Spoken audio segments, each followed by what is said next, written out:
I can imagine. That Oh, bless him. so he put, I think, a lot of that energy into Yeah, his performances.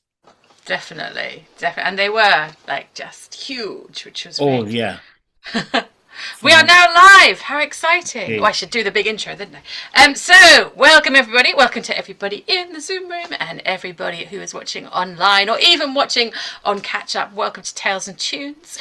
Tales and Tunes is an evening of storytelling, spoken word, music, whatever you want to share. If you're here in the Zoom room and you join us in the Zoom room, then you're really welcome to just put a note in the chat if you want to tell and you haven't told me that already. There's anything else I need to say? We always start with a bit of extreme storytelling from me, just to kind of like get my storytelling muscles revved up. So extreme storytelling is when we make a story from your suggestions.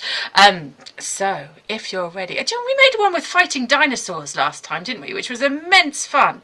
That was so good. I want to go back and watch it. I haven't retold it yet, but I'm going to. But anyway, so we can move on from dinosaurs this month if we so choose. So the first thing I need suggestions for is who or what this story will be about. Who will be the hero of this story? Can we have a Suggest lion? Can we have a lion this year? lion. Not Yeah. this today. Everyone happy with a lion? Does that sound good? Yeah, lovely. Okay. So the next thing we need to decide is what does this lion want more than anything in the world? What is his purpose in this story? What is he going to find? Maybe he's going on a quest. I don't know. What does this lion want?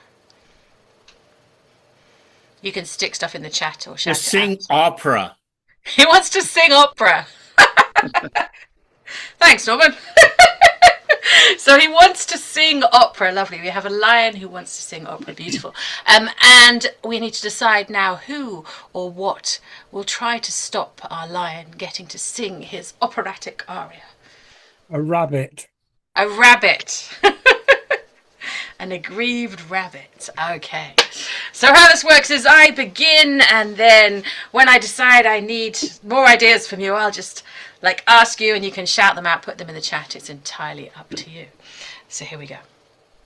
Once upon a time there was a lion. And this lion lived on the plains of Africa, and he spent his days like hunting gazelle and hunting zebra and all of that kind of thing. And one day he was just basking, having had a good feed. And one of those safari trucks came past. And he thought about, maybe I could hunt some of the people in there. They're kind of annoying. But out from this safari truck was coming the most beautiful sound. And it was opera. It was an aria from... Does anyone know any operas? I just went, I don't know any operas. What's a really good aria that would like please a lion? Carmen. Carmen. Oh, lovely. It was from Carmen. Oh, that's the da da da da da da da, isn't it? Yeah? No, that's the circus. No, not that. Da, da, da, da, da. Anyway, Carmen was playing from the safari radio. It was the most beautiful sound the lion had ever heard. On the plains where he hunted, he had never heard anything like that. And he tried very hard to join in with the aria. He opened his mouth and tried to sing as beautifully as those opera singers, but was all that came out. And the lion, having eaten his fill that day and for many days before, he decided that maybe he would give up hunting his prey and see if he could find someone that could teach him to sing as beautifully as the music he had heard from this jeep. So, if you were a lion in the plains of Africa and you wanted to train your voice so you could sing fine opera, who would you ask first? Where would you go first? What would you try first? Seeing a dinosaur dentist. He said, I know what I need to do. It must be my teeth that are the problem. They're getting in the way when I try and sing these beautiful arias. So I'm going to find a dentist. Now, obviously, in the plains of Africa, not many dentists around. But he happened to know that there was a dinosaur that had survived the Great Extinction Event. Possibly the one that danced with the devil in our story of last month. In which case, everyone watching this has to go back and watch that. Anyway, that dinosaur, who was a T-Rex, I seem to remember, having survived the extinction because he beat the devil, he and his tiny hands had to find something to do for all that time. And so he had become a dentist. And the lion went to this dinosaur and said, I believe that it is my teeth that are getting in the way so that every time I try and sing, it just comes out this noise. I can't sing anything beautiful at all. And the dinosaur dentist looked at the lion and he said, right, open your mouth wide. And the lion opened his mouth wide. And he looked inside. The dinosaur dentist said, now say ah. And the lion went, ah.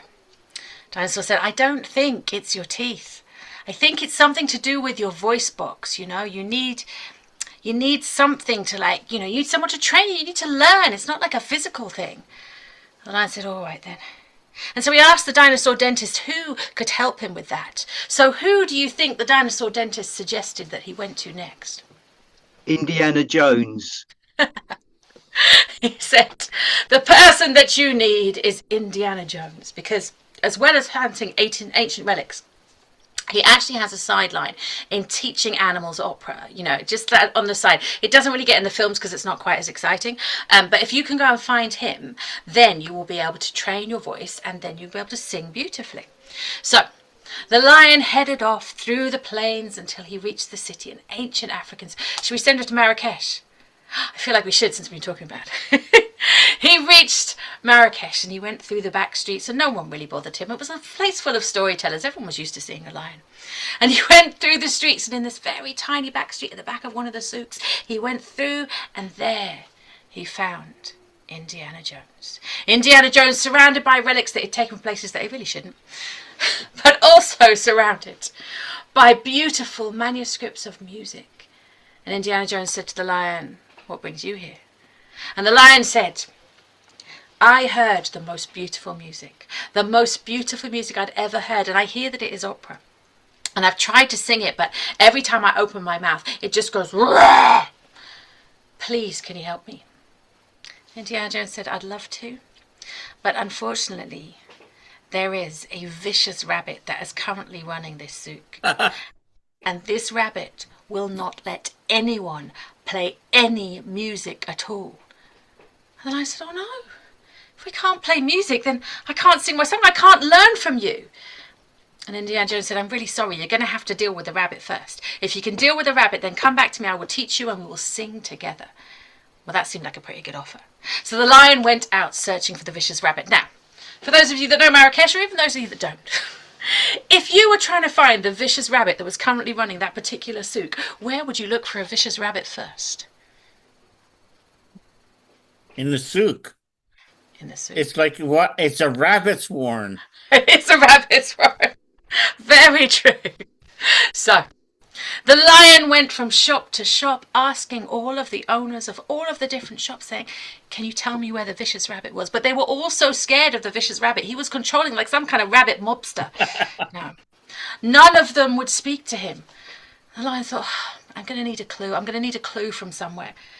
So he couldn't find anyone in the souk who would speak to him. So where else in Marrakesh would you look to find someone that would talk to you about where you might find this rabbit, this mobster rabbit? In an estate agent's. In the estate agents. He thought, I know what I will do. Right in the heart of the old city, there was someone that sells properties. Don't know how, it's all protected, but anyway. He said, the lion said, right, if I go to this estate agent's, I have heard that, this is where the rabbit might be, since he's kind of extorting money out of people. I didn't say that out loud. So the lion went to the estate agents and he went up to the desk, rung the bell on it. They have that thing that's ding. And no one answered. So he did his mighty roaring. Wah! And then a very flustered woman came out and came to the front and said, yes, can I help you? And the lion said, I'm sorry to bother you, ma'am, but I understand that the vicious rabbit who's running the souk, that nobody will talk about because he's extorting money out of everybody, I understand that he might be based here. And she said, oh, I couldn't possibly say anything. And he said, ma'am, please, could you understand that I'm a lion and I've come all the way from the plains of Africa further down and I really want to learn to sing opera. And the problem is that I can't sing opera because the rabbit is stopping music happening in the souk. And I need it to happen in the souk in order for Indiana Jones to teach me opera.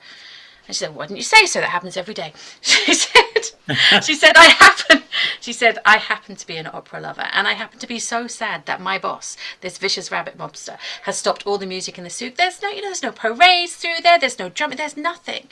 maybe if we work together, then we can convince this rabbit or somehow overthrow him in order that you can learn opera. And maybe then we can sing together. So the receptionists of the line put their head together. The receptionist said, right, the vicious rabbit mobster, he is in the back office. He's just in there counting his money at the moment. So we're not going to have much of an opportunity. What do you think we should do first? So the lion and the receptionist put their heads together. What did they try first to try and overthrow or convince this rabbit mobster to let music back in the souk? They tried to summon up the ghost of Jimi Hendrix. They said, all right, we're going to need some supernatural input here. So between them, they set out some stones and they drew some markings on the floor. And then they began to hum. Hum. And then they clapped. Very quietly, because otherwise that can't like music and the rabbit would be really annoyed. And they clapped and they clapped and they clapped. And they said, Jimi Hendrix, Jimi Hendrix.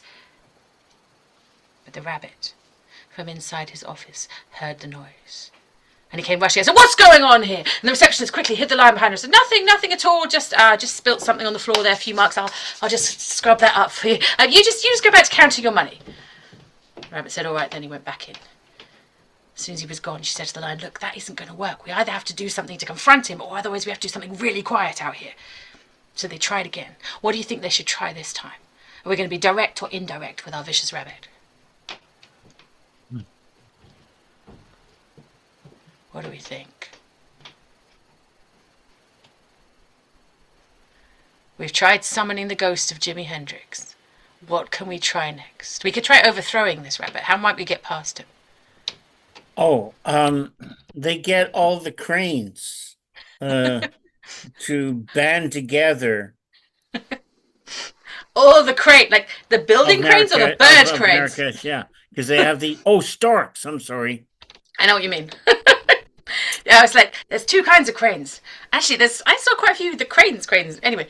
Yeah. So. Yeah. Well, the thing is, since they have high nests and they look down into the buildings, they see everything, and they know that this vicious rabbit has to be dealt with. Exactly. So the receptionist said, I will send a message to all of the cranes that are high in those nests above the city. I will tell them to come and maybe they can peck him out of his office. So she went outside and she called down all the cranes. Cranes, come down and help us. We need music in the souk. And it wasn't long before the cranes, one by one, came down from their nests. And they tried to get into the roof where the vicious rabbit was counting his money below, but the vicious rabbit was ready. He saw all these birds attacking, and because he was one of those mobster people with like gadget stuff, he closed over the roof so that it was completely impervious to the cranes. And the receptionist and the lion, they could just hear the pecking on the roof. The receptionist said, they tried to help us, but there's nothing else we can do. The lion said, come on, we have to give it one more shot, because I really need to sing opera. I need Indiana Jones to teach me. This is our last shot, people. What are we going to try that is definitely going to work to get music back in the souk? What shall we do? Send for a hunter with a rabbit. Send for a hunter with a gun to kill the rabbit. Fair enough. Let's get violent. So, the receptionist said, I didn't want it to come to this, but we are going to have to call a hunter. And the lion said, well, I'm a hunter. I can kind of do that. She said, no, I think the rabbit's like too little. You do that thing of going through your legs. So they called for the hunter. They kind of like took the phone that was on the front desk. They said, we need a hunter. We've got a pest problem here. There is a vicious rabbit stopping lions singing opera in the souk, which is just not on. And the hunter said, I will come straight away. And sure enough, he did. Somehow he managed to take a gun with nobody noticing it through the entire place. The receptionist welcomed the hunter in and said, we have a vicious rabbit in there. And he's like basically extorting the whole of the souk, and we didn't want it to come to this, but I think you're going to have to go and put him to sleep. The hunter said, no problem at all, and he stormed into the rabbit's office. He drew his gun to his shoulder. He said, Rabbit, I am in charge now. You either let there be music in the souk, or this is the end of you. And the rabbit looked up, and he looked at his money around him. And he said, you'll never catch me. And he gathered up all his money and he hopped as fast as he could and he hopped out of the thing. And the hunter went after him, shooting and shooting and shooting. And I don't know what happened to him, but the rabbit was never seen or heard from again. which meant the receptionist and the lion could go back to the souk, deliver the good news to all of the shop owners who rejoiced and played all the instruments that were in their shops, and the lion spent his time learning opera with Indiana Jones. And at the end of his time, well, that lion, he sang in all the famous opera houses all around the world, and he was renowned, and he lived, as did the receptionist, and everyone in the souks, and the crepes, happily ever after. The end! Thank you everyone for your input. That was fun. It's nice to go back to Marrakesh in my mind, even I can't be there in person. Lovely stuff. Okay, let's hand over to Keith. You were in first. Are you happy to share a tale with us? Yes, I've got something, yes. Lovely. Let me spotlight you. Okay. Well, if you don't mind, you can watch me on Spotlight, but I'm going to go back to gallery so I can see everybody. Right. Well, there was a lovely little lady that lived in a little cottage on the edge of the woods. Her name was Mrs. Honeycritch. She was a little plump lady. She was quite happy in this cottage. And it's an old-fashioned cottage. It was round and had a thatched roof, but it's shaped like one of those old-fashioned beehives. And so it's the pointed roof. And inside there's only one room, but she managed there okay, and she was okay, but a little bit lonely sometimes. And in the front of the garden, there was a flowers, and there was daffodils and roses and different times of the year. And at the back of the cottage, there was another garden. It's a vegetable garden where she could grow lettuce and carrots and potatoes. And at the edge of the vegetable patch, there was a hutch where there was a pen and some chickens used to live in there. And on the other side, there was 5 beehives. And so with some of the honey and some of the eggs and some of the vegetables, she could take them to the market and just gain a little bit of money so she could buy a few extra things to so that she could survive. But she was okay. And most days she would go down to the beehives and she would talk to the bees, and she would tell them about her day. And they'd buzz, buzz, buzz inside the hives as they listened to her. Now, about a quarter times a year, every quarter, she had to go to the landlord, Peter Pintwurzel. And she had to take him 13 silver coins, 13 shillings, once a quarter for the rent. But on this particular occasion, when she was counting out the money, she dropped one of the halfpennies. And so she only had 12 shillings and 11.5 pence. So she was half a penny short. And she thought, well, perhaps the landlord will be all right if I take a honeycomb as kind of to make up the difference. And so when the time came, she put on her shawl and got a basket and got the 11 shillings and 11.5 pence and the honeycomb, and she went down the lane and over the stile and across the fields until she came to the house of the landlord, Peter Pintwurzel. Knocked on the door and he was pleased to see us. Oh, you brought the rent. And said, yes, I brought the rent, but I'm just a halfpenny short. And so I brought you a honeycomb as to compensate. Oh, no, that's no good. No, he's a very mean man. But that's no good. No. What you should do, best thing to do is if you buy your cottage. She said, well, how much is that going to cost me? He said, 6 gold sovereigns, 6 gold coins. Oh, and she went away so sad, because he said that if she couldn't buy the cottage, then he was going to throw her out, and she'd be thrown out of house and home. And what was she going to do? Because she had to struggle finding 13 shillings a quarter, but to find 6 gold coins, so what's she got to do? She went back to the cottage very sad, and she went and told the bees, and said that if she couldn't buy the cottage, then she's going to be thrown out of house and home. And the bees buzzed, and they flew quite a distance away from the hive sometimes, and they would talk to the bumblebees, and word would get around. Anyway, Mrs. Honeycrisp, she went back to her cottage, and she sat there very sad, and then she went to bed very hungry and very tired.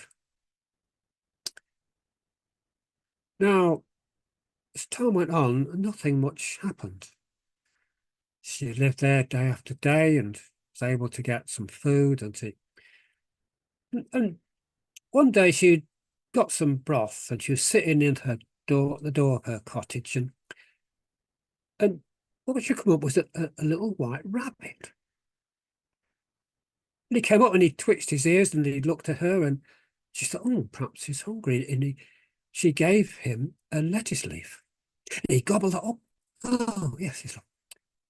And he still sat there, and he twitched his ears, and she gave him another lettuce leaf. Oh, and then at lunchtime, she gave him a whole half of a lettuce, and he was satisfied and he went away very happy. Now, at tea time in the evening, he returned. He sat there, and he twitched his ears and looked at her, and said, oh, he must be hungry again. So Mrs. Honeycrisp gave him a whole carrot. She thought to herself, well, if he was a brown rabbit, he'd be able to look after himself, but he seems to want feeding. And this happened every day. Every lunchtime, the rabbit would appear, and she would feed him, and every evening she would feed him. And after a while, they became friends.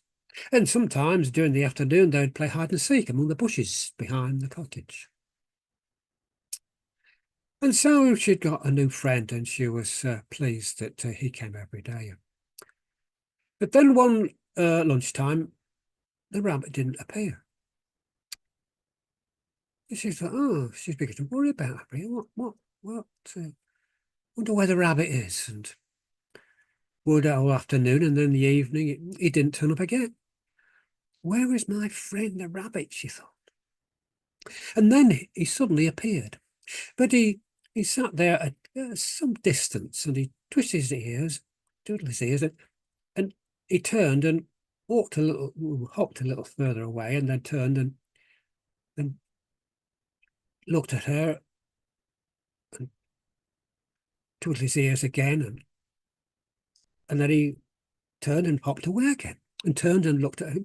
And she thought, well, perhaps he wants me to follow him. And so she set off, and she followed the rabbit all the way through the woods, down the path, overhanging trees and through the bushes, until they came to the middle of the forest, where there was a clearing. And in the middle of the clearing was a big oak tree. And the little rabbit, white rabbit, went up to the oak tree and banged on the side of the oak tree. And out from the oak tree, there was a door that opened, and a little brown man came out. He was about 3 or 4 foot high, so he was a lot shorter than Mrs. Honeycrisp. And surrounding the oak tree, there was lots of flowers. There was white flowers and yellow flowers, and he said, "Oh, I'm pleased you've come in. I've been expecting you." And she went in and having a cup of tea and said, "How did you know I was coming?" Well, it was the bumblebees that told me, and apparently your honeybees had told the bumblebees that you were in a dilemma, because you're going to be thrown out of your house unless you've got 6 gold coins. She said, "Yeah, that's right." I said, "Well, wait here, have your cup of tea." And he went outside and he picked 13 flowers that were white and yellow. And he brought them back and he gave them to Mrs. Honeycritch. And he said, now, I want you to water these every day. Now, as you can see tonight, it's the new moon. But you water them until the full moon and see what happens. And so she said, thank you very much, took the flowers and curtsied and went outside and followed the rabbit all the way back to the cottage under the light of the new moon and the stars. And so she watered the flowers every day. And at the full moon, there was, as she was watering the flowers, she happened to knock one, there's a little tinkle. And then another tinkle. And out from the centre of each flower came a gold sovereign.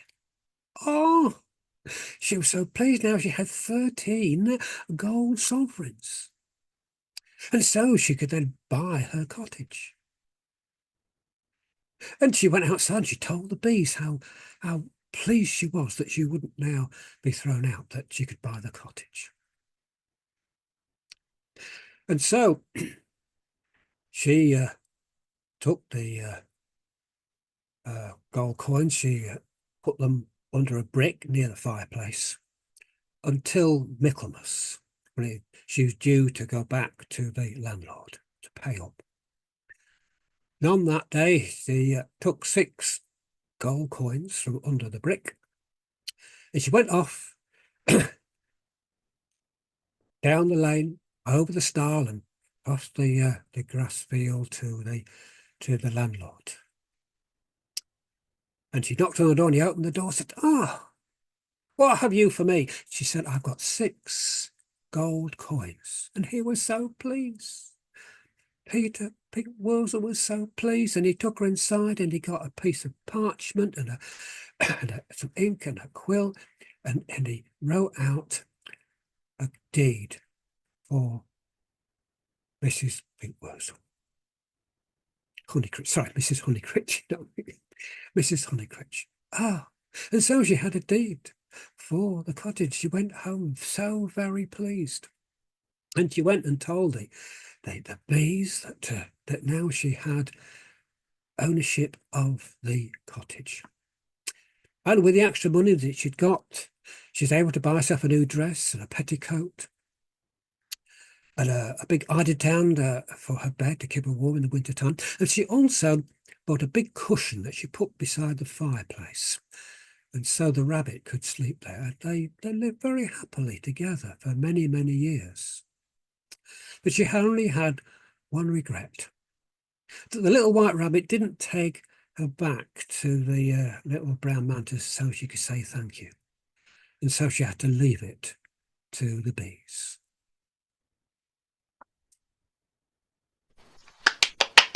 Thank you. That was awesome. I loved it. It was kind of like that she needed silver and then she got gold. So that was very cool. Cool. Lovely. Oh, so many rabbits as well already today. Okay, next up, Andrew, would you like to share your poems now? Yeah, I've just got 2. I won't spelt that you because we can't see you, so I'll let you see us instead. Okay, thank you. You're welcome. The first one's called Boot Heels. Cool. The boozers wore hats. The cruisers spats, whilst the bad cop spat his one-liners, caught the good cop on the hop. The villains were heels, wearing boots. Shoot to kill, said the lieutenant. Outside the tenement building, the tension was building. The journalist, a brief suspension of belief, like a priest drunk. The heist that occurred at 10 a.m. The loot was in the trunk. Utter mayhem, the chase through the city. The dead dame wasn't pretty. The commissioner arrived at 4. What are you waiting for? He ordered them in. The pale skin of the new recruit contrasted with his suit.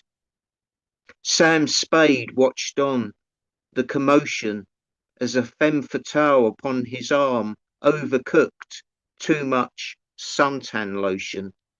Sam's gun was in its holster, his Colt revolver. He had a hunch and a late lunch as the sun sizzled and the bullets mizzled. He told the cops about the back door. What are you waiting for? This detective's wit was caustic and cutting, his suit Pacific blue, his chin jutting. Just then the crew made a bloody appearance.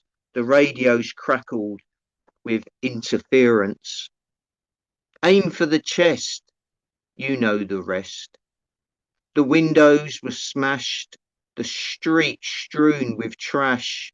All that remained, boot heels in the gutter, Sam Spade's bread and butter. And the safecracker, chained in handcuffs, had enough, asked the bad cop. The femme fatale did not stop her flirtatiousness. The commissioner praised his men's courageousness as the sirens ripped through the environs. Down at the station, the sergeant vented his frustration. He'd nearly seen it all. The villain took his fall. 10 years in the slammer, no escape, no club hammer. Now Sam's back at his flat, just vodka, no hat. The femme fatale flirting, Sam's fingers are hurting. Another day, another dollar, another miscreant collared. You're a hell of a girl, his devilish grin full of sin. Life's a dark game. I love you, she utters. Spade's bread is buttered. Thank you. Felt like I was in a 40s movie there, Andrew. Thank you. You're welcome. Have you got another one for us? Yes, I have. Cool. This one's altogether different. Uh-huh. It starts off a bit pessimistic, but it gets better. Lovely. This is called Hooligan. Hooligan. This hedgehog was hogging my hedge, so I hit him hard with a sledgehammer. Now he's dead and heading to hedgehog heaven.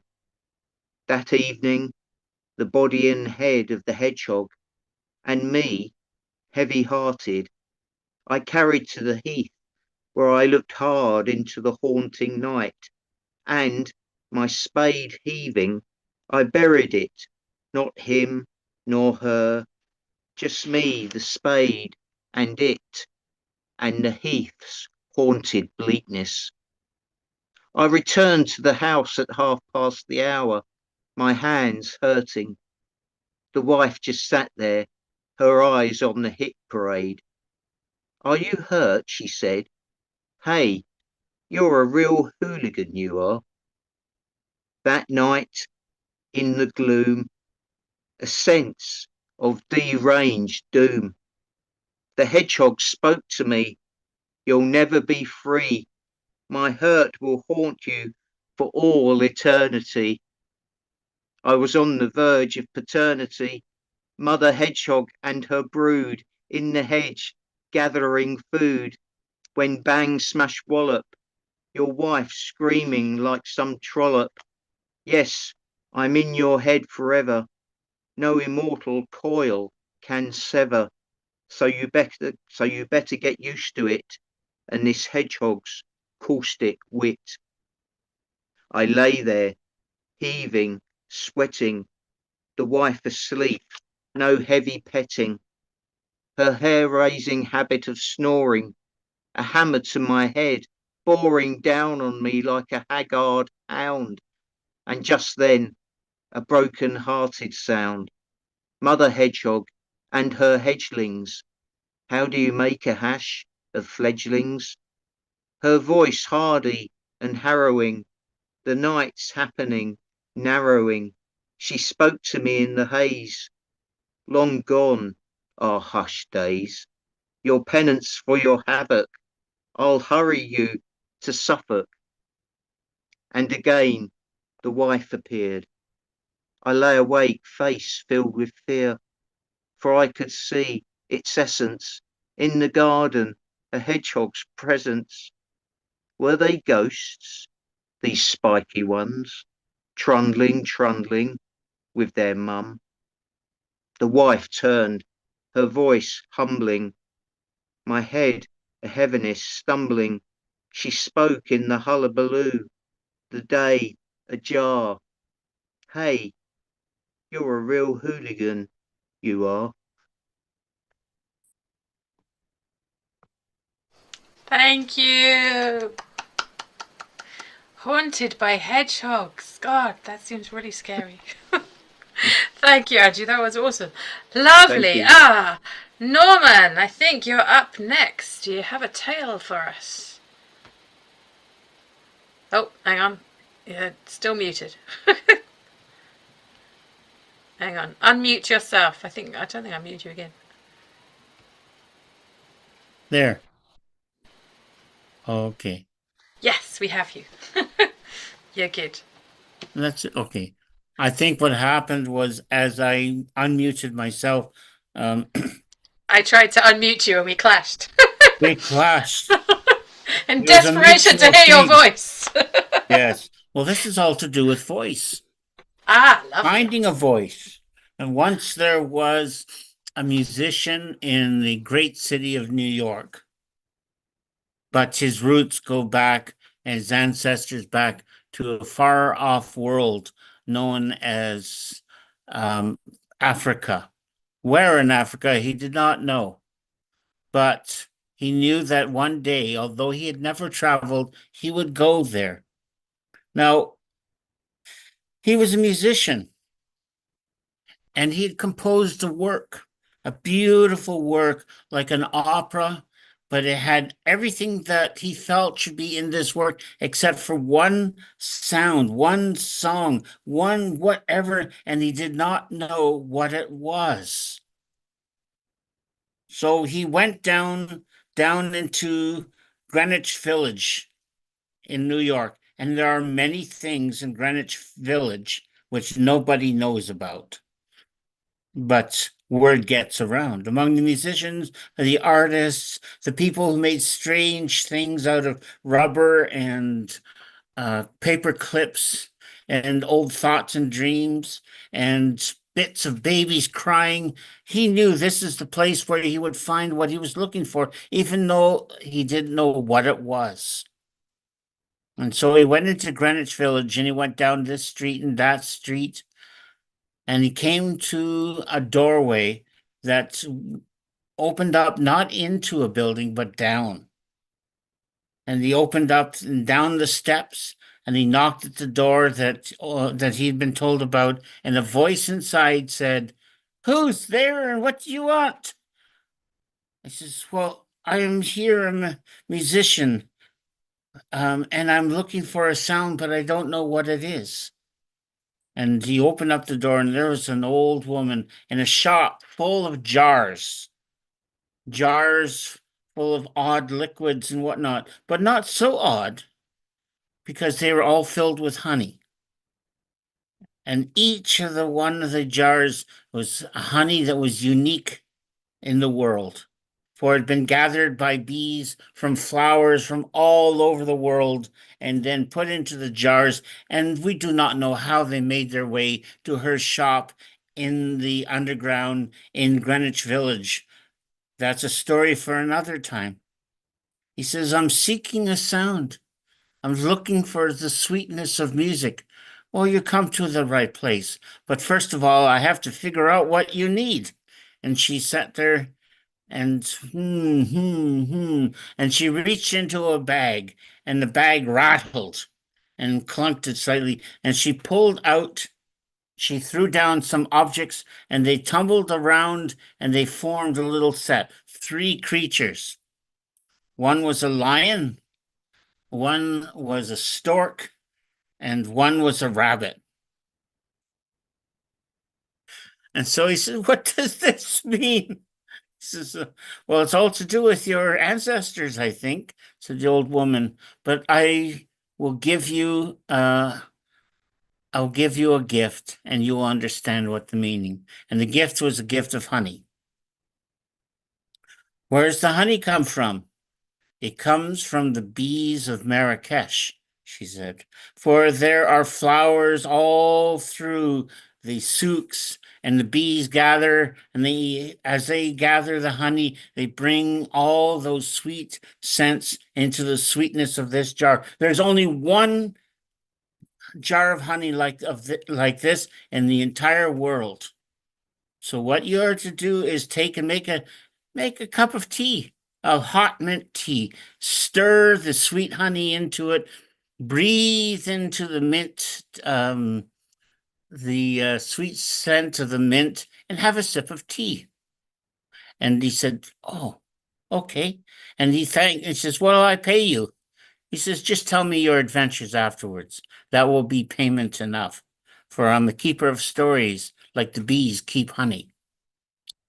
Well, so the man took it home. He brewed up a pot of hot mint tea, and he stirred sweet honey into it.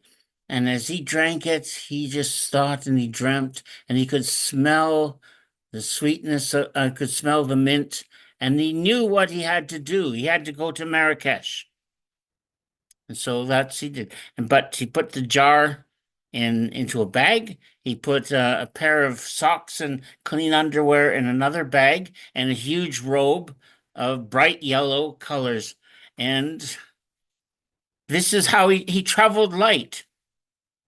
But he traveled loud, for he was a singer and a composer. And he found his way, to shorten the story just a little bit, he found his way in Marrakesh, and he was wandering up and down through the streets and wondering, what am I here for? Well, meanwhile, while all of this had been happening, he was coming close to one of the great secrets of Marrakesh. Nobody knew about it. But once every 100 years, all the lions would gather in the great square of Jama el Fana underneath the full moon, and they would sit in a great circle, a hakla of lions, sharing gossip from the lions from the south. For you see, these were the ancestors that the musician had left long, long ago from a country of long ago, and they had called him through, well, so the lions were sitting there, and one of the lions said, "I have something new for you," to the other lions. Oh, I'm sorry. The guy crept out. It was midnight, and he could hear and smell the lions and he came to the great square, and there in the moonlight, he saw all the lions huddled together. And people, there weren't any other people because they were afraid of lions and they stayed away. But he wasn't afraid at all. He sat crouched near, and he listened to them, and he understood them as they spoke to one another. One said, "I have something for you. I have a new song for us to sing." "Oh," said the lions, "what song is this?" "It's a song," he said, "of being lost and of coming home." And now I have to tell you, how do lions sing? They don't roar. We know that. The roar is frightening and loud and scares everything, including rabbits, away. But they have another sound that they can make, the sound of the purr. And the big lions have great purrs, and little lions have short, low purrs. And so the lion taught all of the other lions their parts. And so as they began to sing to each other through the purrs, high and low, short and fast, and the sound swirled around all the lions huddled together under the full moon of Marrakesh in the great square of Jama el Fana, and the musician heard that sound. He heard the sound of being lost and wandering, for that was what the opera was all about. The Lions' Opera, for they too knew all about wandering. And so as he listened to that song, he didn't understand the words, but he knew the feelings, the emotions. And the purrs went to a great crescendo and then down to silence. And then in that silence, the lions knew that their time there was finished.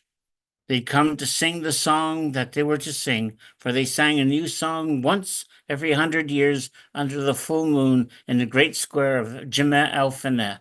And one by one by one, they paddled out of the square, leaving the musician alone.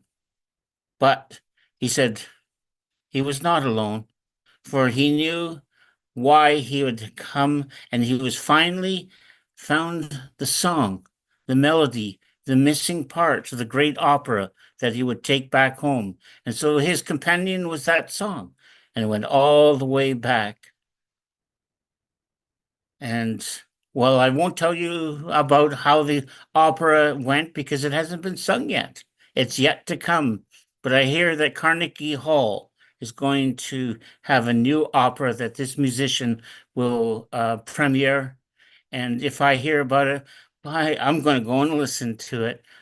And that is the story of how the musician found a song that was filled the hole in opera that he was composing. Thank you very much. Thank you. Oh, I love it. Stories being other stories as well. It's fabulous. Oh, that was so much fun. I feel like I could just talk about adventures of lions and rabbits and opera now for kind of the rest of the night.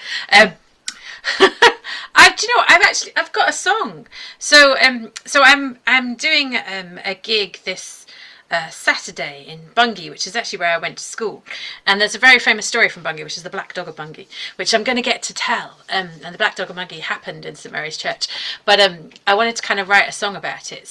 But this will be its premiere. I figure, I'm going to practice it, in front of a worldwide audience that it'll be preserved forever. So I hope I do it right. But one thing I have to do, though, I've realised that I can't do music with this on. So I have to change from headphones. Hold on a second. I think I have to turn this off. Hold on. Right. Let me just swap things. Can you hear me still? I don't know if I can hear you. That would help. Hold on a second. I can hear you. You need original sound, yeah? I can hear you now, so that's good. Yeah. All right. And then second question is, can you hear the guitar? Yes. It's good. It's not cutting out. No, you're good. Sometimes it does. All right.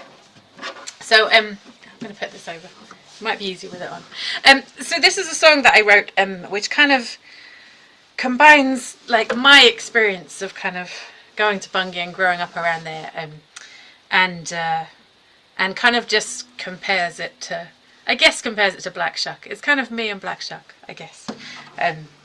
Yeah, I think because the first time I ever heard Black Shuck stories, there's a storyteller called Robin Hearn who's actually telling on Saturday as well, and I'm pretty certain it was him that told me like an origin story of Black Shuck, where he was kind of like this.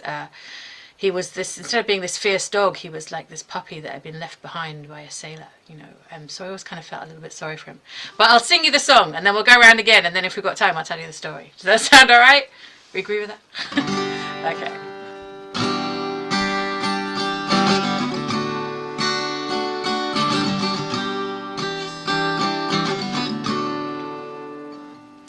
Cigarette smoke through an old car window as she watched the fields go by, all alone in her imagination. She never questions why they only cared about the things that they could boast about, why she was the one who always was left out.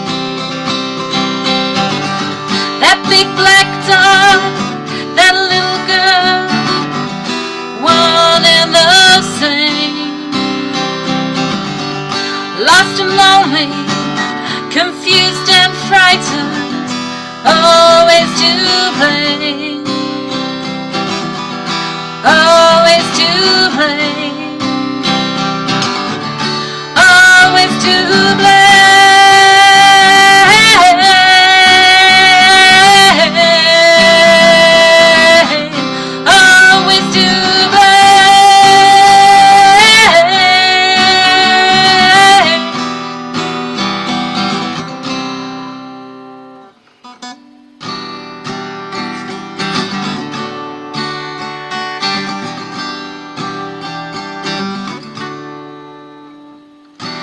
swinging incense, Thursday communion, schoolgirl filing past those pews. Always dreaming this misunderstanding one day would be old news.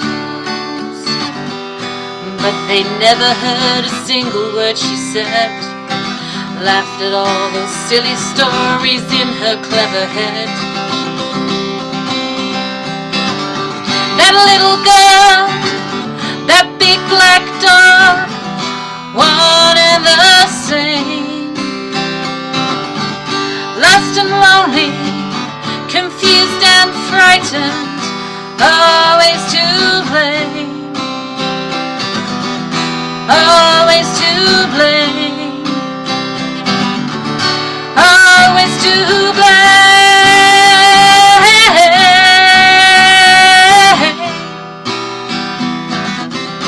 always to blame.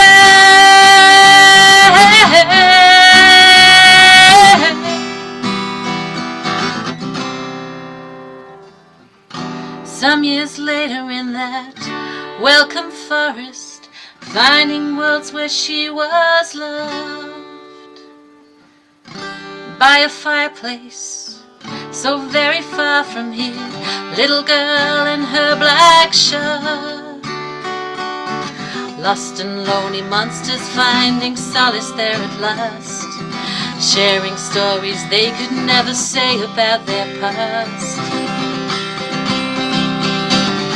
That little girl, that big black dog, one and the same. Lost and lonely, confused and frightened, always to blame, always to blame, always to blame.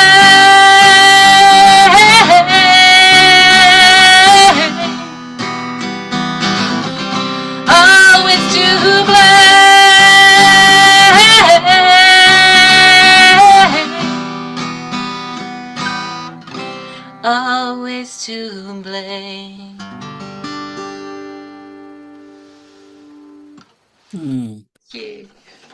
That's his world premiere to the world. Thank you for listening, guys. I enjoyed that. I think it's okay to show a much smaller group of people, like on Saturday. So, shall we go around again? Keith, do you have another one for us? Well, I have something slightly different, if I can just find it. Just a moment. That sounds fab. While you do that, I'm going to go back to my headphones. Hold on a second. So I might leave you listening. All right. Actually, I'll let you start, then I'll go back to my headphones, so it won't affect you. All right. When you're ready, Keith, off you go. Well, this is something completely different to what I normally do. And there's so much noise in the world. Wherever you go, there's radios or televisions playing. There's traffic noise, and there's sometimes it's very difficult to find quiet. And so this is just a thought, really, from the King of the universe and from the sky, and he says this. If I chose to hide you away, it was for a reason. I have brought you to this place. Drink in the silence. Seek solitude. Listen to the silence. It will teach you. It will build strength. Let others share it with you. It is little to be found elsewhere. Silence will speak more to you in a day than the world of voices can teach you in a lifetime. Find silence, find solitude, and having discovered her riches, bind her to your heart. Shalom Aleichem. Thank you. I managed to hear like bits of it at the end as I lost you to begin with, but it sounded lovely. Thank you, Keith. That's great. Andrew, have you got another poem for us? No worries if you haven't. Just wanna Yep, I have. perfect. Oh, Thank you. off you go. This is called Ant Music. Ant Music. They seem to have many friends, these ants. Perhaps they long for a party. Gatecrashers by my back door, gathering in their smart black suits, garnered up to the eyeballs, complete with noir mask. Their cake is the smell of jam in the cupboard or the cute canister of sugar, whilst the buffet of skin awaits on the floor. And then there are the late arrivals, pesky blighters, bringing no beer. I play some music to get us all in the mood, Prince Charming, emanating from Adam on the stereo, a disco with the lights on. And then the slow dance. I decide on some gothic Robert, The Cure, and stumbling, step on the ant's toes. Squish, squash. The party is over.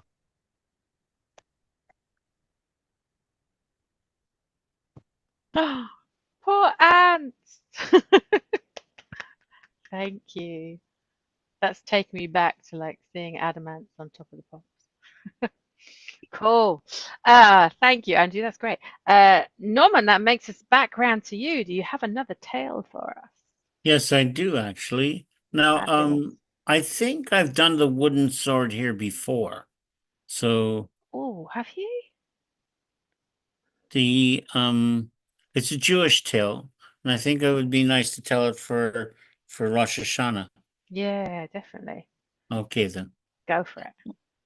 Okay, once upon a time, a long time ago, it wasn't my time, it wasn't your time, but it was always as it is, a time for stories.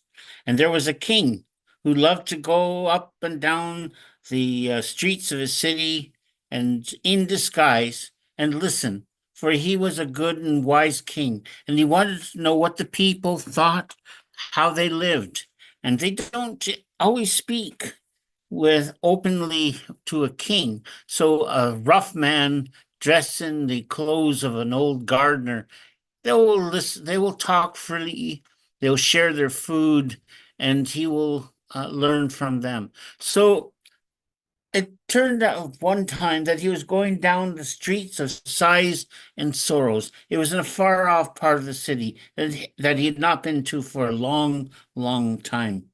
And as he went up and down that street of sighs and sorrows, the poorest street in that section of his city, he heard the people moaning in their hunger and the cold behind the door. We're so hungry.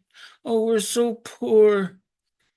But as he came to the end of the street, there was one door in the wall, and he heard not crying or moaning, he heard yada da yumpa, yada da yumpa, yada da yumpa. Now, who could be so happy and merry in such a miserable section of town? So he went and knocked at the door, tuck, tuck, tuck, tuck. And the voice inside said, "Who's there?" "It's a stranger, and I'm hungry, and I'm cold," said the king in disguise. "Oh, come in, my friend, come in. A guest is a gift from God. I have a simple meal, but I will share it with you." And the king in disguise opened the door, and there was a man already dividing the contents of a bowl into another bowl. It was rice and vegetables. He says, "Eat, eat, my friend. A guest is a gift from God." And so the two sat down and they ate and they drank and they drank and they ate and they told each other stories and terrible jokes.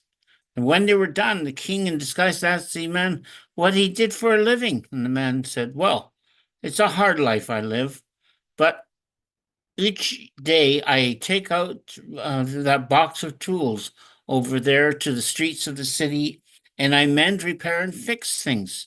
And each day I make just enough money to buy the food for that day. And the next day, of course, I will go out again. But what about tomorrow? Asked the king. If you become ill, there's nobody here to take care of you. What will happen to you? Well, said the man, I will take care of today, and God will take care of tomorrow. And the king says, you're a wise man.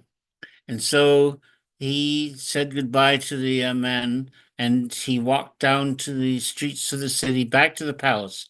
And the next morning, the proclamation went out from the palace that nobody but the king's own soldiers were to mend or repair or fix things on the street, for the king wanted to find out what the old man would do when he didn't have any work to do.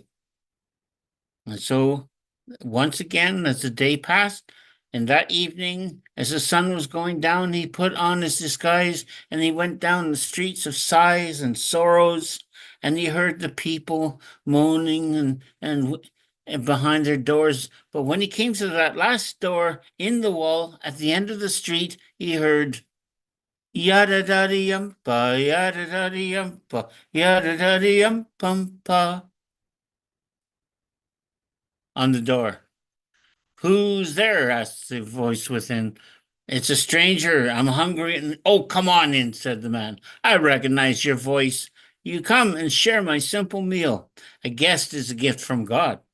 And so the king in disguise opened up the door, and there was the man again, 2 plates of food and tea, and they ate and they drank, and when he was finished, he asked, how was it that he had the money to buy this food? When, everyone knew that the kings had forbidden his fixing and repairing and mending of things on the street. Well, the old man thought about that for a moment. He says, when I heard that, I really did not know what to do. I'm a mender, a fixer, repairer, and I had nothing to do. So I just wandered up and down the streets until I met some friends who were woodcutters coming in from the forest. And wood is free. But they borrowed an axe. I went into the forest to cut wood, and I cut enough wood to sell in the marketplace and made enough money to buy the food that we have just eaten. And tomorrow, God willing, I will do the same thing. Oh, you're a hard worker, said the king in disguise, and he smiled. Next day, the proclamation went out from the palace that nobody but the king's own soldiers were to mend, repair, fix things in the street, and cut wood in the forest. And he waited throughout the day, wondering what would he hear when he walked down that street once more. And that evening, he put on his disguise, and he went down one door, past one door and another door, and he came to that last door in the wall at the end of the street. But instead of silence or weeping, he heard yada da yumpa, yada da yumpa, yada da yumpumpa, and there was a note of triumph in that song. So he went to knock on the door once again, tuck, tuck, tuck, tuck. And who's there? It's a stranger. Oh, no, you're not a stranger, said the man inside. You're my friend, and I recognize your voice. Come on in and share my meal. And the king in disguise opened up the door, and there, on the table, there was a simple meal of rice and vegetables. There was even wine. So they sat down and they ate and they drank and they told each other jokes and worse stories and worse jokes than the 2 nights before.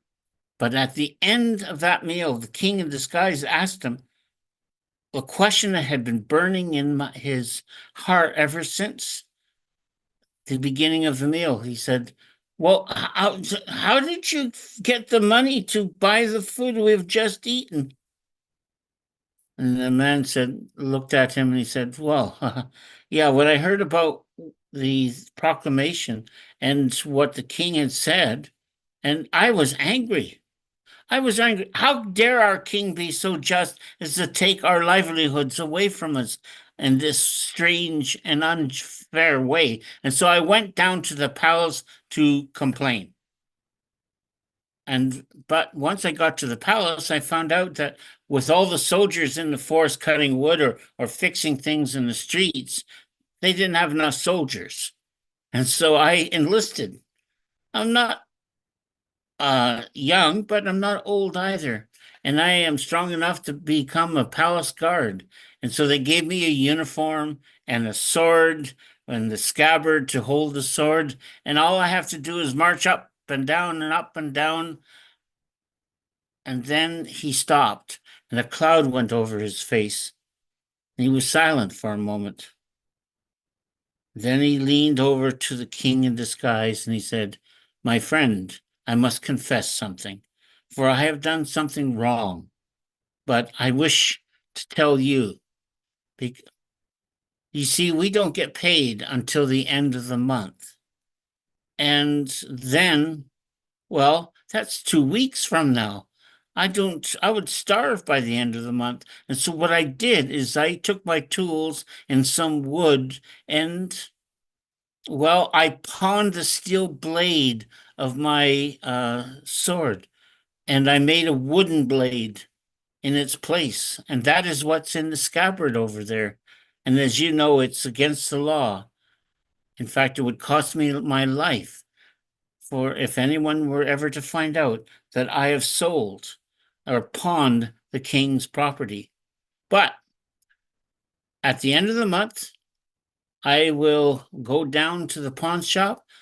I will have my money from the being paid, and I will redeem my sword. And nobody ever will know that I have pawned or stolen the king's property.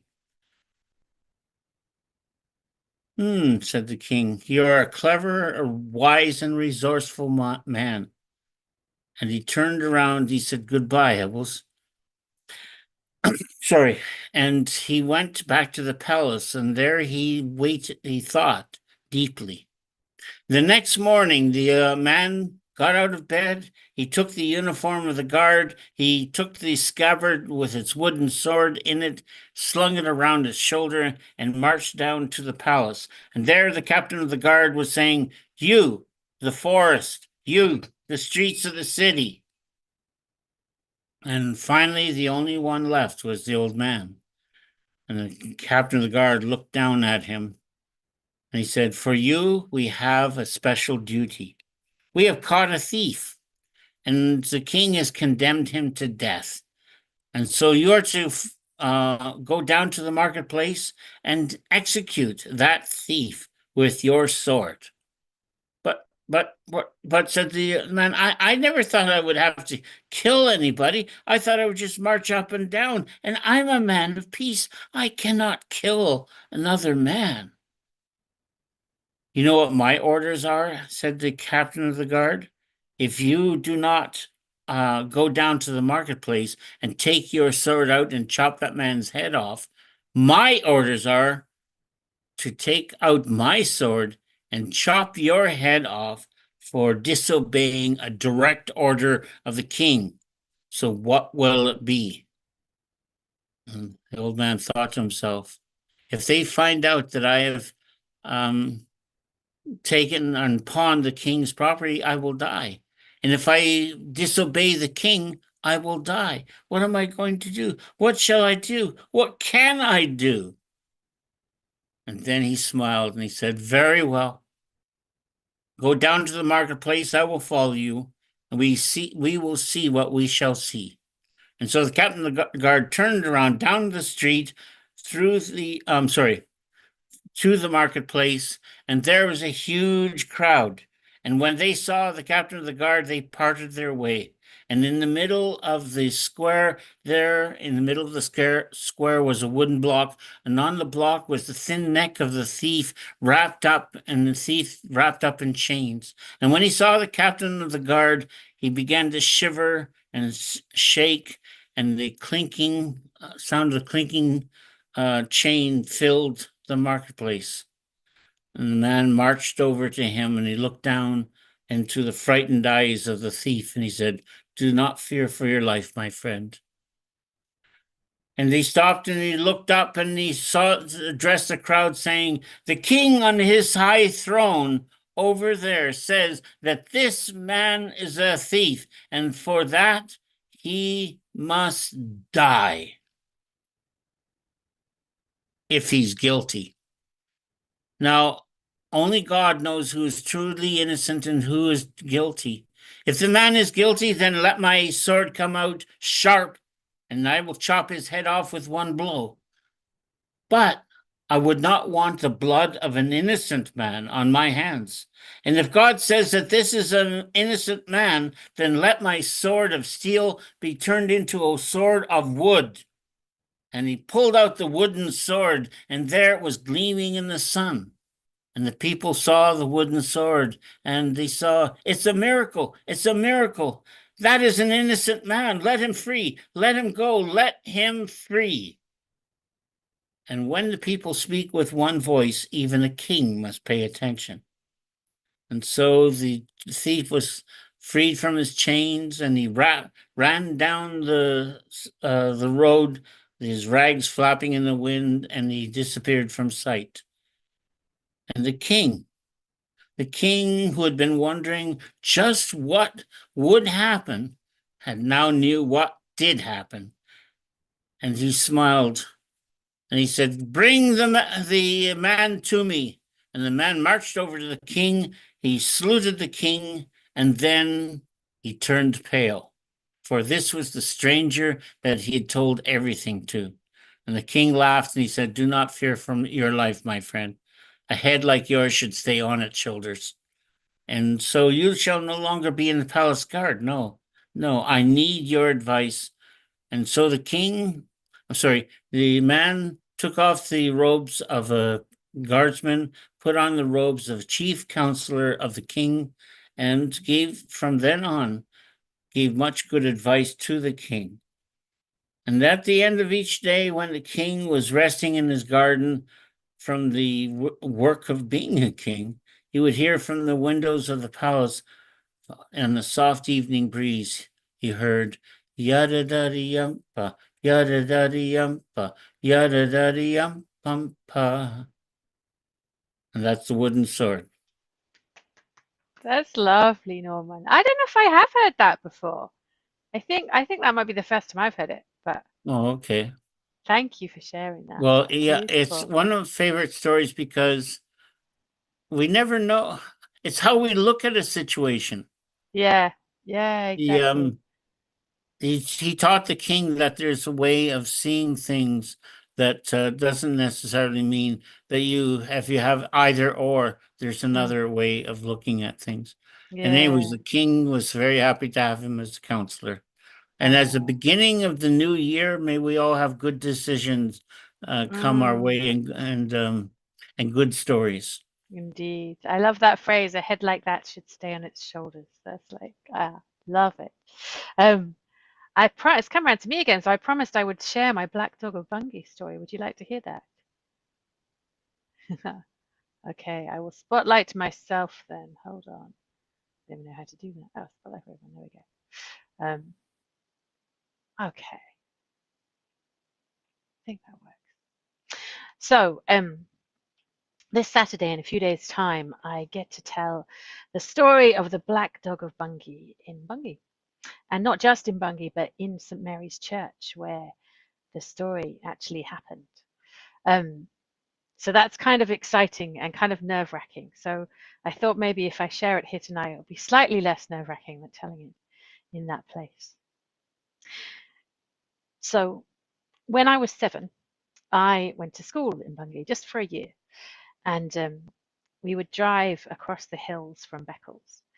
And like it says in my song, we're driving, and my mum had a Morris Mini Minor, like the old kind of style minis. It was like pale blue, and she would always smoke Consular out of the window. Do you remember like that kind of menthol, like ladies' cigarettes? So that was kind of like my memory of that. And And sometimes when we drove into Bungay, if you went through the marketplace, there was like this really strange kind of long lamppost. And if you looked from just the right angle, you could see right at the top of it, there's this strange black dog kind of beast, you know. And sometimes when we were at school, we'd go for like, you know, they take you out for walking tours around the town and you could kind of stare up at it. But St Edmunds was a good Catholic school, so we had no kind of, they had no truck with sort of that sort of satanic folklore. So I never really knew kind of about the Black Dog of Bungay, who, yeah, I mean, some people say it's the same as Black Shuck, some different, until quite a few years later. And as I said, at Gipperswick Storytelling Circle, I heard that origin story that Robin Hearn told. And yeah, and then I heard the story of the Black Dog, like this kind of one as it happened. And yeah, and I guess there are so many different versions of this story, but this one is kind of how I see it. So some 4.5 centuries ago in Bungay, in the graveyard of the church that I will be telling this in on Saturday, there was a very big black dog with a shaggy coat, and he was sheltering just behind one of the biggest gravestones. And as he tried to keep warm there, even though it was early in the morning, it was like a Sunday morning in August, he could see that the clouds above, instead of parting to let the day in, they were drawing in, and it was getting darker and darker. And he felt the first few drops of rain on his coat. And he looked towards the door of St Mary's Church, and he could see that it was ajar, waiting for the worshippers to come for morning worship. And seeing that no one was around, he padded on those big black paws, slipped into the door where no one saw him, padded down the aisle. And at the end of the aisle, there was the altar. And the altar itself was covered in a thick altar cloth. And the dog, he took his big muzzle and he nuzzled the altar cloth to one side. And he crept underneath. And there it was dark and relatively warm. And so he fell asleep. And just as he did so, Jack and Mary were on the road outside of Bungay, walking in for the morning service. And Jack looked up at those clouds and the first few drops of rain. And as he looked up, he said to his wife, "That's been a rum old August." And his wife, Mary, said, "Not wrong there, Jack. That's been a rum old summer." And it had. That whole August, that whole summer had been as if the world has turned upside down. Instead of the heat to warm their bones, there had just been the cold and the rain and the wind. And as those drops grew a little more, they pulled their coats around them and hurried towards the church. And as they reached St Mary's, the church warden, Joe, was up mending the guttering. And Mary, who had a very disapproving view on work on a Sunday, looked up at Joe and said, "You coming in?" Joe said, "I'll be in when I'm ready." Mary turned to her husband Jack and said, "That's a heathen, that one. Wouldn't be surprised if the Lord strike him down." Jack said, "Now you keep a civil tongue in your mouth, this place of worship." So they went into the church and nodded at the parishioners they knew, and they took their place in the pew just behind an old couple who were already kneeling, their heads bowed in prayer. And as all the parishioners sat there waiting for the priest, waiting for the mass to start, they could hear the rain lashing down as the storm built outside. And the clouds grew even darker, so dark that the parishioners could barely see one another, sat in those pews next to each other. The wind swelled and the rain built. And in the darkness, the only way they knew the priest was there was they heard his footsteps on the pulpit. He reached the top of the pulpit, and just as he was about to speak, there was a rumble of thunder that shook the church. The parishioners murmured to one another, and the priest carried on, trying to instill calm. He began his mass. "The Lord be with you." Crack! A huge flash of lightning lit up the church, and then suddenly back into darkness again. The parishioners gathered themselves and responded, and also with you. And the priest carried on. I bless you in the name of the Father. Crack, another flash of lightning. And the Son, crack, another flash of lightning. And the Holy Spirit. And in that final crash of lightning, that beast below the altar cloth awoke. And he sprung out in fear and confusion, his eyes flashing red. And he slashed and pushed at anything that was in his way to get out of that door. And when he got to the door, he bashed on it and he clawed at it until it opened. And he ran out. He ran along the street. He ran through the fields. He ran through the marshes. And he was gone and gone and gone. And back at the church, that big oak door was just moving on its hinges, the claw marks still fresh in it. And Joe, the warden, ran in, staggering. What happened? That flash of lightning had knocked me off the ladder. And then he fell silent because he saw the scene in the church. Those two old people, the couple that had their heads bowed in prayer, their heads now lolled to one side, necks broken by the force of that beast. And in the aisle there lay a young man with claw marks down his back, quivering, but still alive. Jack and Mary huddling to one another, none of the parishioners knowing what to say or what to do. And the clouds lightened a little. The rain began to stop. And the priest, he was the first to gather himself, and he came down from the pulpit and he picked up that young man and took him to his home. And all the parishioners followed as if in a procession. And they prayed over that young man, and in the days and the weeks that followed, they tended to him. He was never the same again. And that's claws left a strange and unnatural scar. And the people of Bungay, they shared the story in the hope that if everyone knew, it might prevent the beast coming back again. And when people forgot to tell the stories to one another, well, they started putting it in their signs, in the weather vane right at the top of the post in the marketplace. They put it in the names of their clubs. They put it in their coat of arms. And maybe that worked because to this day, the black dog has not returned and wreaked tragedy. But I don't know. That's been a rum old August. And there ends my tale. Thank you. Oh, it's fun to tell. It's been a long while since I've told that one, actually. Thank you, Keith. Yeah, it's like I think I first told it about 10 years ago, and I haven't revisited it for a while, but when the opportunity came up to tell it in the place where it happened. But yeah, which will be kind of strange. It's a shame though, unlike Blytheborough, where the dog like supposedly either came from or went next, it doesn't have the claw marks on the door anymore. There was a fire about 100 years later, so if there had been any, they are no more. Lovely.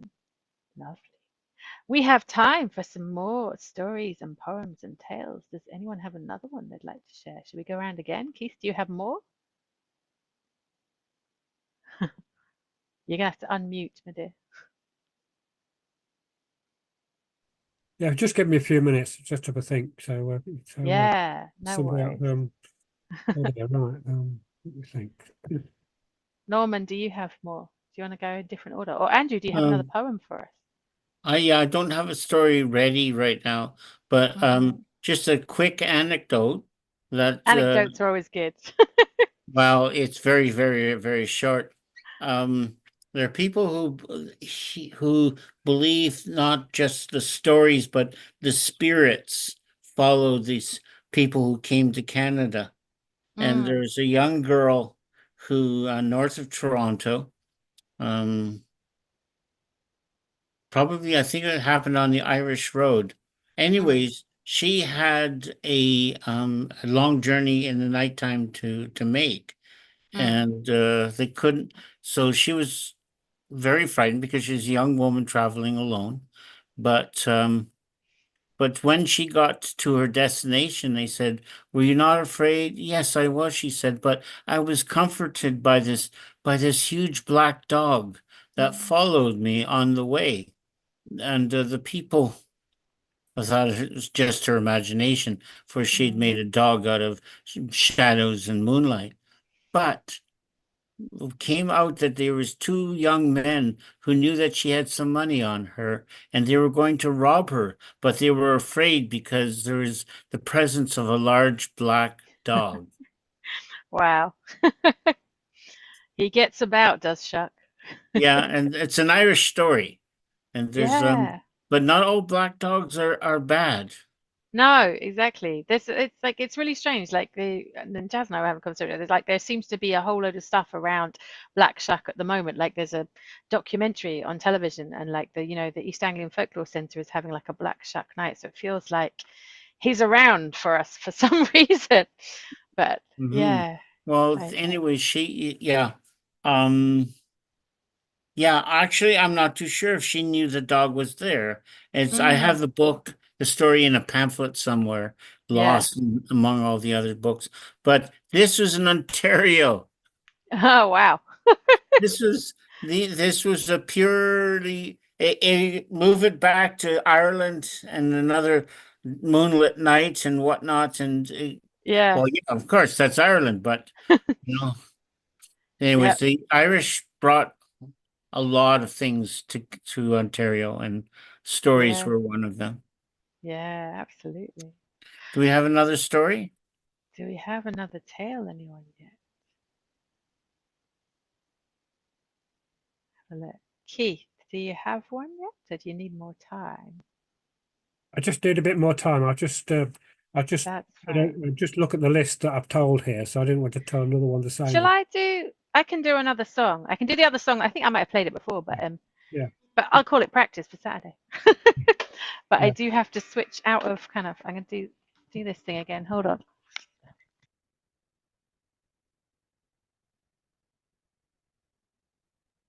Right, let's check that you can hear me. Oh, I have to turn the music thing off. Okay, can you hear me? Yes. Lovely, and I can hear you. Okay. This is kind of the other song that I'm playing between. So on Saturday, I'm telling lots of Suffolk stories. So the Motherstone of Marshalman, the Wild Man of Orford, and this one, and then Black Dog. So this kind of goes between those two because it's kind of about mother.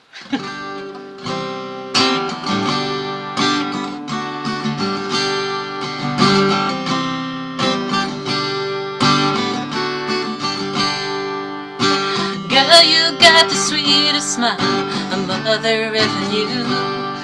So every time we walk that path, my heart is in my shoes, singing all the old songs so we both can make it through. 'Cause I can't see why they can't see what we all see in you.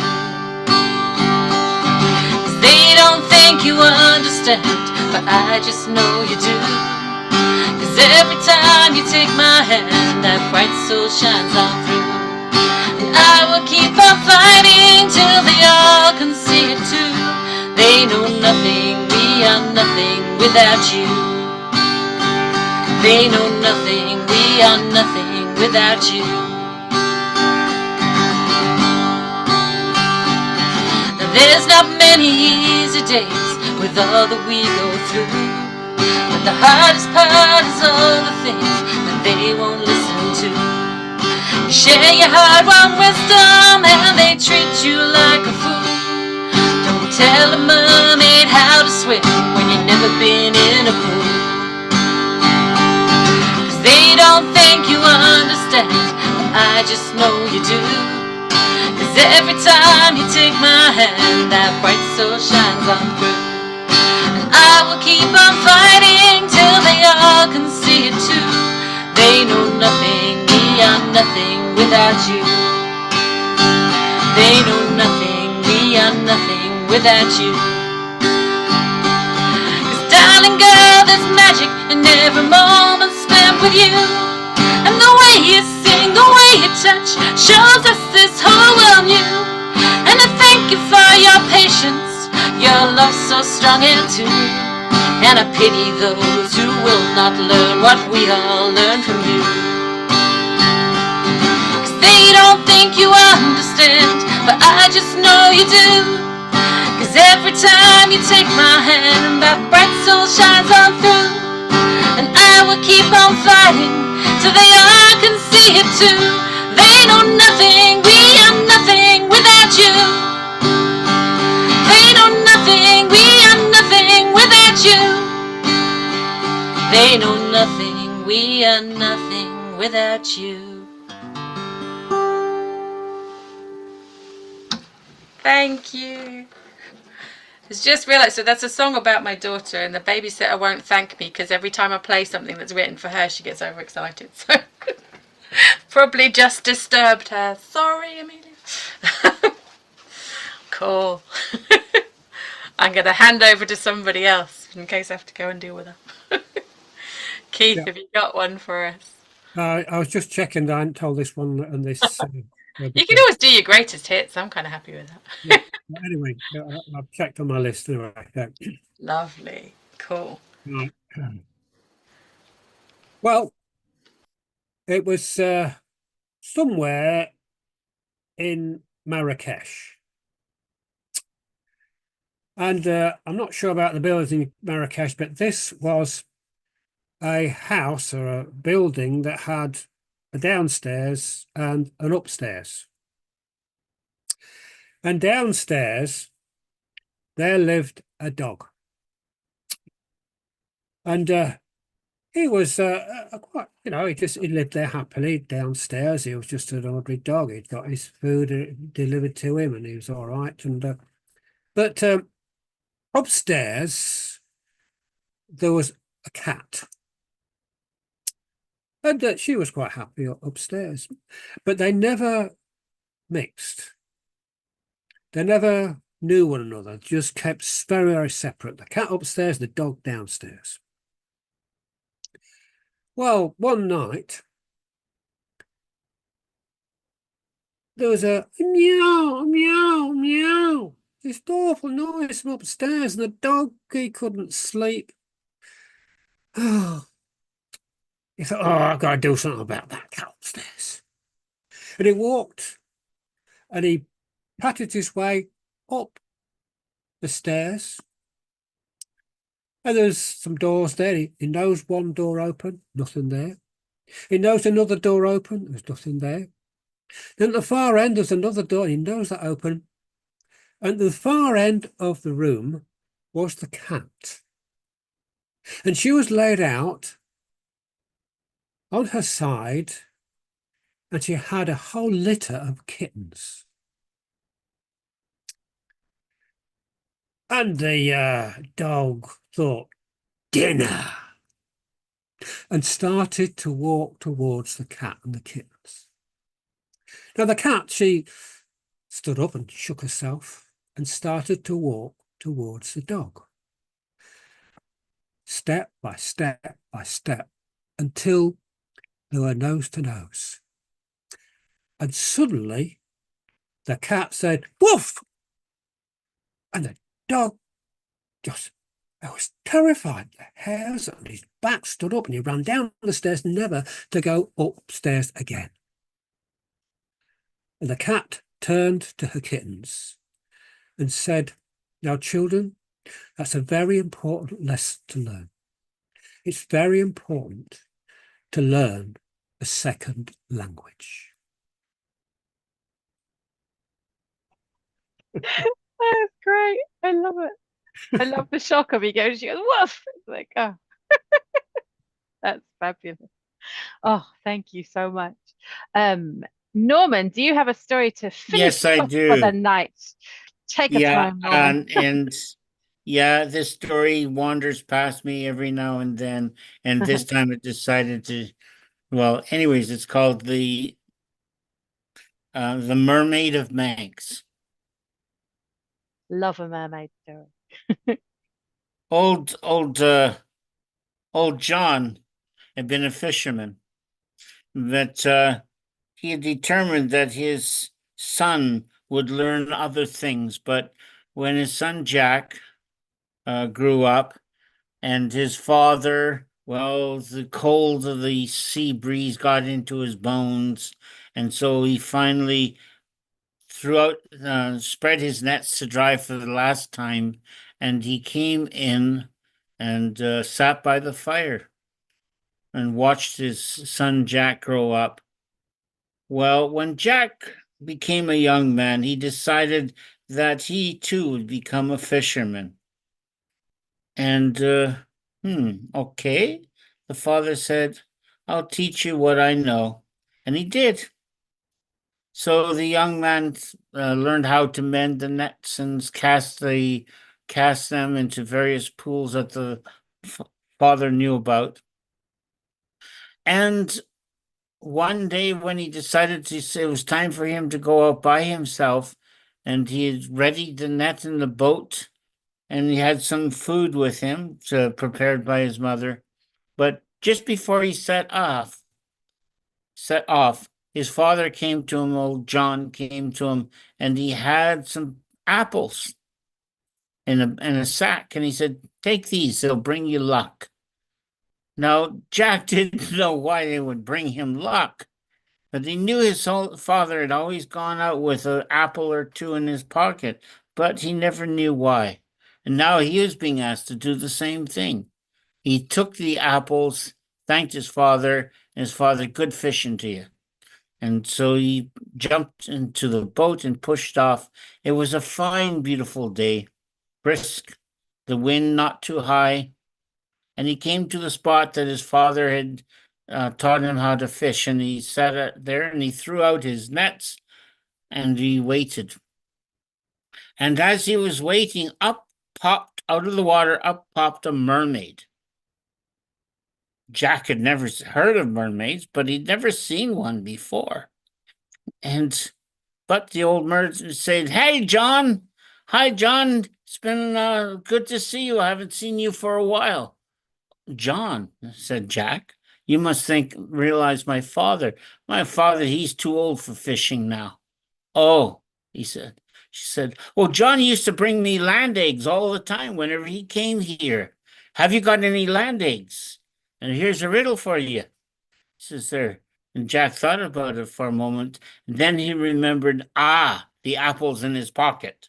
And so he reached into his pocket and he pulled out one crisp, ripe apple, and he threw it to her. She deftly caught it and was munching away at it as Jack was pulled in his nets. And he fished all that day. And so each day he would go out with the net and with the land eggs, the apples in his pocket. And every day the mermaid would munch on the apples and chat with Jack. And time passed until one day Jack said, he thought to himself, it's time. My father has always fished and I'm fishing, but I don't want to be a fisherman all of my life. And so he came back. When the next day that he went to the mermaid, he threw her an apple. She caught it, was munching away, and he said, well, that's the last apple I'll be giving you, lass, because you see, I am going into the great wide world to seek my fortune. Oh, how will I get my land eggs? Jack had thought about that. He says, don't you worry about that. There's a piece of land that overhangs the ocean, and I'll plant an apple tree there. And when that apple tree bears your land eggs, then the apples will fall off the branches and into the water, and you will have all the apples you could want. And so he bid her goodbye, and she watched him disappear, and he went out into the great wide world to seek his fortune, but not before he planted an apple sapling. And each spring for the next few years, the sapling threw out blossoms, and the blossoms grew, and the green apples came, and the red apples came. I'm sorry, the blossoms grew, but the red apples did not come for many years, until at last the mermaid said, "Well, if I can't have the apples, then I will have the lad." And so she set out to go and search for him in the great wide world. It's the great wide world after all, and she never returned. And as for the apple tree, it is now old and ancient and gnarled, and the promise of the apples came true. And each spring the blossoms come, and the bees buzz, and the green apples come, and the red apples ripen in the fall, like this time of year, and the wind blows, and the apples fall one by one into the sea, plop, plop, plop, and they too, like the mermaid, like Jack, they float across the horizon, but like Jack and the mermaid, they never came back. And that's the end of that tale. Oh, thank you. That was lovely. That's yeah. I have to tell that to my daughter. So my daughter, like, who's non-speaking, that like the song was about. We always say she's a mermaid because like she doesn't like speak, but when you put her in the water, she swims like a mermaid. But she also loves apples. She would literally spend the entire day. If I don't stop her, she will eat like packets full of them. So it's like it's the perfect story for her. So I shall share that. And then it had a Okay, mermaid and please apples do. in it. Yeah, that's just amazing. Well, I think it was a story that was written to honor the many Manx people who have, when you live on an island where the wind blows past it and the sea currents go to far off lands, what can you do but follow? Yeah, yeah, exactly. It's beautiful. Love it. So that is pretty much all we have time for. Thank you so much for your stories and your poems, and thank you, Walid and Jazz, for being our audience online, and everyone that like watched us online tonight as well on Facebook and on YouTube, wherever you were. A few parish notices. This Friday on World Storytelling Cafe, you have Deborah Weller telling stories at 6 o'clock. And then Sunday, you have a worldwide story round. So if you enjoyed this, there will be more stories from all across the world with Mike Rust. And again, that's at 6 o'clock. And as with all of the things on World Storytelling Cafe, you go to the website and scroll down to the Join Story button. And that's the easiest way to join. Thank you so much, everybody, for coming tonight. We will be back the first Wednesday in November. I'm going to work out what that date is before I go, otherwise I'll forget. But I just know it's the first one. So that should be Wednesday, the 6th of November. So we'll be back then, and you're all welcome to join us again. And anyone else that's watching online that would like to join us in the room is also very welcome. Thank you, Justine, for hosting. Thank you so much. It was so much fun. And I will see you all next month. Bye, guys. See you next month. Bye. Thank Take you. care, Thanks, everybody. Andrew. Goodbye. Thanks, Andrew. Take care, Bye-bye.